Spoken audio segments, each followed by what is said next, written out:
破壊神、その領域に達した存在。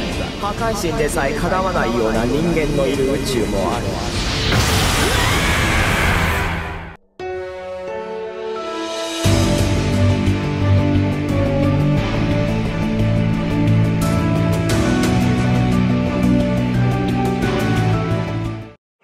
시루주의 승리와 17호의 소원으로 부활한 아주 오래전 전황이 세운 균형을 위협할 수 있었던 영우주, 그리고 모든 천사들의 어머니이자 영우주를 대표하는 칸세이는 위계 질서와 중립성을 폐지하기 위해 대신간의 궁전에 모습을 드러냈습니다.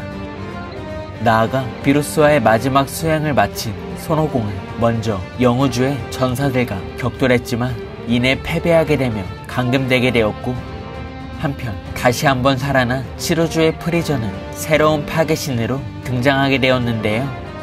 결국 완벽한 신세계를 위해 신들의 전쟁이자 혁명이 마침내 시작되었고, 이어 대신간은 영우주의 천사와 파괴신들을 모두 얼려버리며 잠시의 시간을 벌게 되었습니다. 이처럼 검은 구체를 통해 살아있는 모든 존재가 신들의 전쟁을 알게 되며 우주의 새로운 혁명을 선택해야 하는 가운데, 이번 영상은 오공의 소식을 듣게 된 오반과 베지터, 그리고 11호주의 새로운 파괴신이 탄생한 드래곤볼 슈퍼 카쿠메의 3화 내용을 살펴보겠습니다. 대신관을 통해 신들의 전쟁을 알게 된 베지터는 최강의 사이어인 브로리도 필요하다는 말과 함께 오반과 오천 그리고 트랭크스를 데리고 우이스에게 이동하려 합니다. 그리고 다른 장소에 있던 피콜로는 어떤 기운을 감지하게 되자 자신의 도움이 필요한 거냐며 피콜로 앞에 검은 실루엣의 전사가 나타나게 됩니다. 그 시각 부르마는 베지터의 요청대로 브로리를 찾기 위해 은하 페트롤 자코에게 연락을 취하게 되었고, 이어 베지터는 캡슐 코퍼레이션에 찾아온 오반을 바라보며 남은 2년 동안 수행이나 공부의 시간을 가질 건지 묻게 되는데요. 곧이어 오반이 2가지 전부를 하겠다고 말하자 베지터는 너도 우이스 밑에서 수련을 받아보는 건 어떤지 묻게 되고, 너도 우이스 밑에서 수련을 받아보는 건 어떠냐? 카카로트 녀석은 이미 거의 다 마친 모양이다만, 그래도 너가 수행을 하겠다 하면 녀석도 기뻐할 거다. 오천과 트랭크스는 이미 가겠다고 결정했다만. 죄송하지만 전 따로 세운 계획이 있어서요. 그리고 오천이랑 트랭크스는 아버지랑 정신과 시간을 반해서 훈련하겠다 했고요. 그런가? 그럼 꼬맹이들이랑 얘기를 해봐야겠군. 그럼 넌 크리링과 야무치 그리고 천진반에게 가서 그놈들을 어떻게 할지 물어봐라. 네, 그럼 가볼게요, 베지터 아저씨.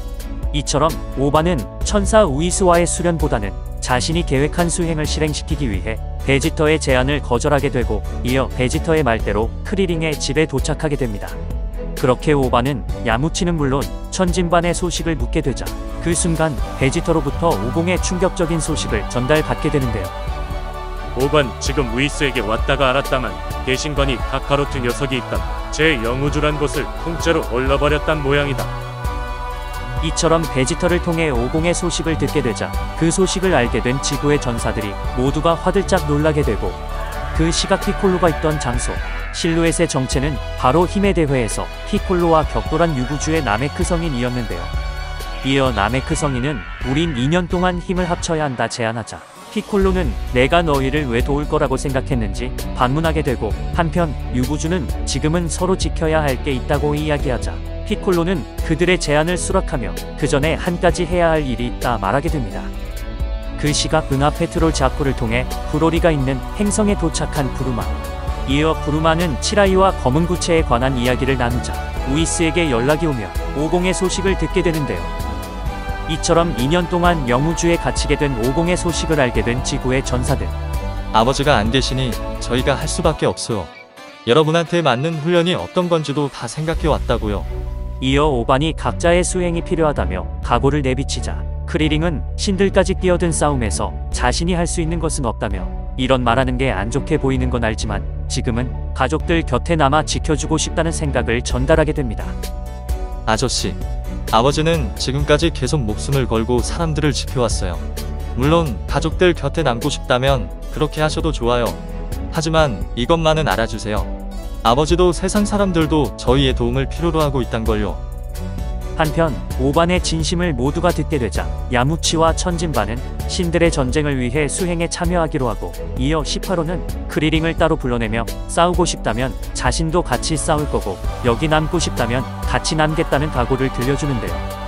이처럼 지구의 전사들이 오공을 위해 그리고 우주를 위해 각자가 선택을 내린 가운데 먼저 오반은 야무치와 천진반 그리고 크리링을 제9우주의 트리오 데인저스에게 데려가 달라 부탁하게 됩니다. 그 녀석들 셀이나 마인부 정도는 간단히 쓰러뜨릴 만큼 강했으니까요. 한편 브로리는 부르마와 함께 다른 우주로 넘어가게 되었고, 이어 우이스를 통해 제9우주로 이동한 야무치와 천진반 그리고 크리링은 각자의 수행을 마친 후 다음 만남을 기약하게 됩니다. 곧이어 베지터는 제6우주 사이어인들의 행성 혹성 사라다에 도착하게 되고, 이어 베지터를 지켜본 사이어인이 베지터에게 다가서자 베지터는 내가 너희들의 왕이라며 순식간에 한 명을 기절시키게 됩니다. 한편 우이스를 통해 비루스별에 도착한 오천과 트랭크스, 그리고 비루스는 이런 꼬맹이들을 수행시킬 수 없다 말하게 되는데요. 언성을 낮춰라 애송아. 아직도 모르겠냐? 이 정도의 전쟁이 벌어졌는데 너희 아버지 목숨이 뭐 대수란 거냐? 거기서 죽었다면 그 녀석은 어차피 죽을 목숨이었단 거다. 이처럼 오공을 언급한 비루스의 말에 분노하게 된 오천이 비루스를 향해 달려들지만 비루스의 일격에 오천은 기절하게 되고, 우이스 이것들을 당장 내 별에서 내보내라. 여기가 애들 놀이터라도 되는 줄 아는 거냐? 이어 구우주에 도착한 야무치 일행은 우주 서바이벌에 참전했던 트리오 데인저스와 마주할 수 있게 됩니다. 그 시각 사라다 행성 수많은 사이어인을 베지터가 기절시키자 그 순간 카리프라가 자신의 행성에 발을 들인 베지터를 발견하게 되는데요. 그리고 파괴신의 힘을 초월한 전사가 있는 제11우주 파괴신 베르무드는 자신의 권능을 토포에게 전달하기로 결심하게 되자 이내 11우주의 천사가 파괴신의 역할과 중요한 사안들을 알려주게 됩니다. 이처럼 파괴신조차 죽음을 맞이할 수 있는 가운데 베르무드는 너희는 내가 가장 믿고 인정하는 최고의 전사들이라며 자신의 파괴의 권능을 파괴신 후보자였던 토포에게 전달하게 되는데요.